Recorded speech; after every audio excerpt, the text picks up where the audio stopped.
Selamat datang di channel Jagat Edukasi. Pada kali ini kita akan membahas rangkuman materi Bahasa Indonesia kelas 12 SMA atau SMK semester 2. Pada semester 2 ini kita akan mulai bahas dari bab 5 sampai bab 8. Bab 5-nya itu pariwisata, bab 6 kesehatan, bab 7 kemanusiaan, dan bab 8 sumber daya alam.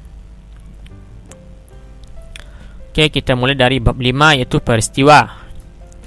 Paragraf deduktif adalah paragraf yang penulisannya diawali dengan kalimat utama dan diikuti kalimat-kalimat penjelas. Paragraf deduktif terdiri dari silogisme dan entimen. Paragraf induktif adalah paragraf yang penulisannya diawali oleh kalimat-kalimat penjelas dan diakhiri dengan kesimpulan atau kalimat utama. Paragraf induktif terdiri dari generalisasi, analogi, sebab akibat, akibat sebab akibat 1 dan akibat 2. Unsur-unsur yang perlu dianalisis dalam sebuah laporan atau laporan perjalanan adalah tujuan, biaya yang diperlukan, peserta, transportasi, kesan, dan lain-lain. Hal lain selain itu yaitu bahasa yang digunakan dan sistematika penulisan. Penilaian diberikan dengan tujuan untuk menyempurnakan laporan. Sikap dan penghayatan penyair pada puisi dapat ditemukan dengan cara menginterpretasikan dulu makna puisi dan melihat latar belakang penulisannya. Jenis kalimat secara pragmatik maksudnya adalah jenis kalimat yang penggunanya tergantung situasi dan kondisi. Bab 6 yaitu kesehatan. Paragraf contoh adalah paragraf yang kalimat utamanya berisi contoh ilustrasi untuk menguatkan pernyataan. Paragraf proses adalah paragraf yang kalimat utamanya memaparkan proses terjadinya sesuatu atau peristiwa. Paragraf perbandingan adalah paragraf yang kalimat utamanya dinyatakan dengan membandingkan dengan pernyataan lain.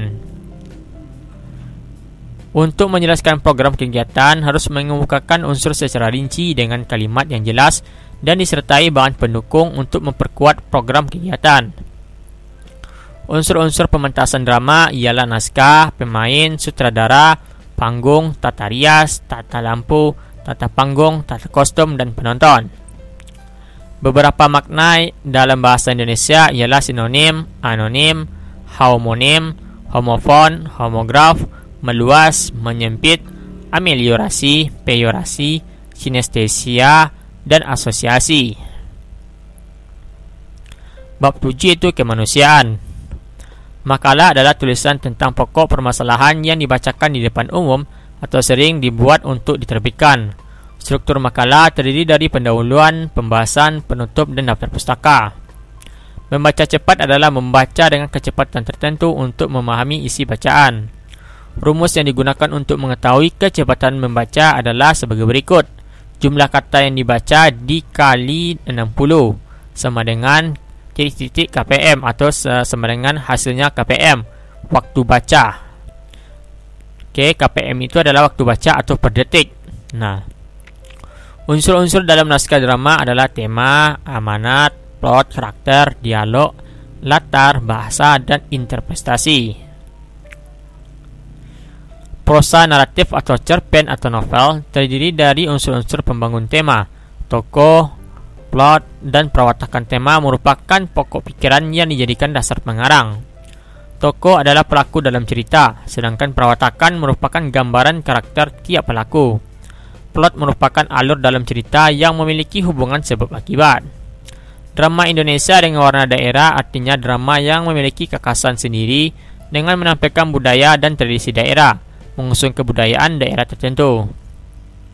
Wacana, tulis, dan lisan terbagi menjadi 3 jenis bila dilihat dari konteks bahasanya, yaitu wacana jurnalistik, ilmiah, dan sastra. Bab 8 itu sumber daya alam. Nah, esai adalah karangan atau tulisan dalam bentuk prosa yang tidak terlalu panjang dan membicarakan suatu pokok permasalahan atau pokok persoalan. Kritik adalah pengamatan yang dilakukan secara teliti dengan membuat perbandingan dan pertimbangan yang adil terhadap baik buruknya kualitas, nilai, kebenaran suatu karya sastra.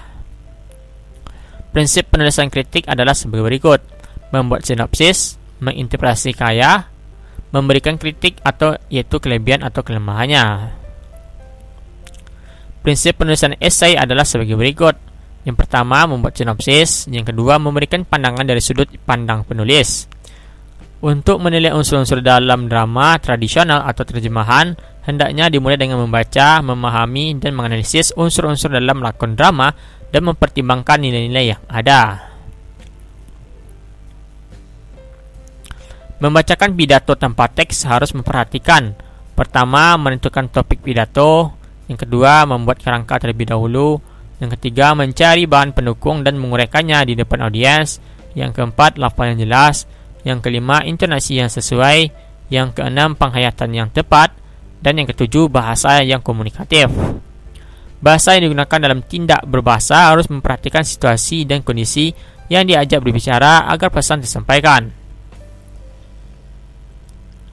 Oke, terima kasih dan jangan lupa klik tombol subscribe.